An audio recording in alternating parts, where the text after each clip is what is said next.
introduce my guest today, Jeremy.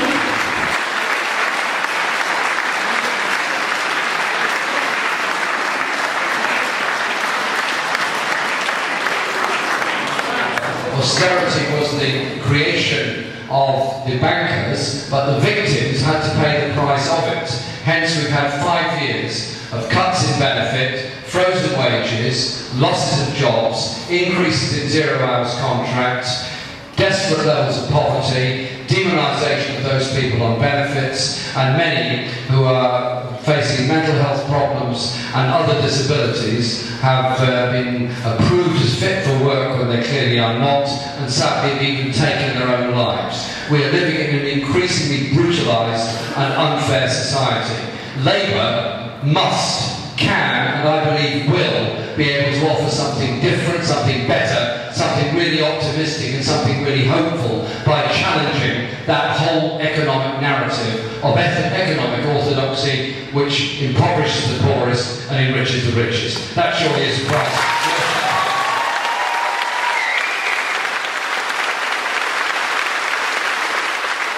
We've had a brilliant meeting this afternoon to discuss the political issues surrounding the Labour Party leadership election. Great questions on economy, welfare, Calais, international affairs, environment, disability rights, but above all, questions really about democracy and the kind of society we live in. We had more than 500 people, maybe more, I don't know. It was absolutely ram-packed with people standing all around the edges. It was a great atmosphere, and I'm really grateful. For me, it's having worked in that job. If we had a situation where the leader of the Labour Party is clearly saying, actually we're going to get those sanctions and we're going to trust people's own doctors when they say people aren't fit to work, not ATOS when they say to people, obviously you can't work, you should be going out there. And I think life is complicated and life is difficult.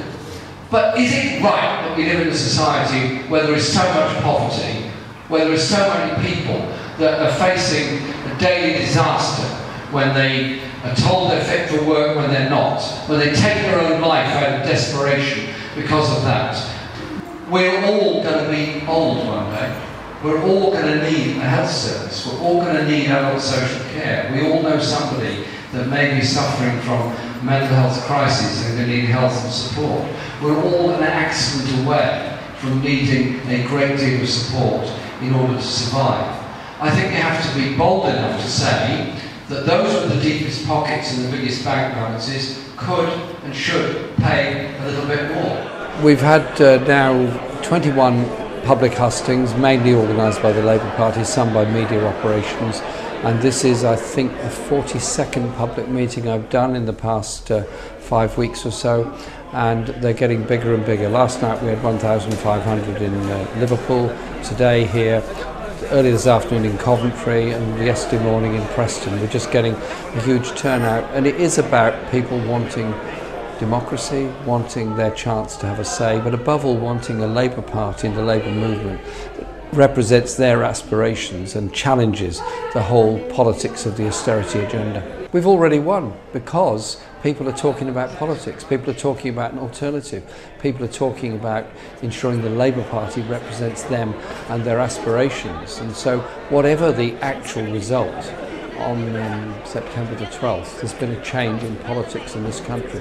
That's got to be a good thing. 300,000 people are eligible to vote in this election. Obviously I'm fascinated by what the result's going to be, but in a sense the political debate carries on after that, the political demand carries on after that, and above all the motivation and mobilisation of people. So I'm very, very happy, very excited. And that we create a strong, vibrant, coherent democracy within the Labour Party that really can bring about the policy changes and make our party something that can challenge the philosophy behind what this government and this society is doing, both to the poorest and most vulnerable, and destroying the life chances of those that have worked very hard to try to contribute to our society. A society where we care for each other and everyone cares for everybody else isn't complicated. It's something that actually makes an awful lot of people a lot happier, and they work with respect towards each other rather than suspicion or fear of each other. Thank you very much for inviting me.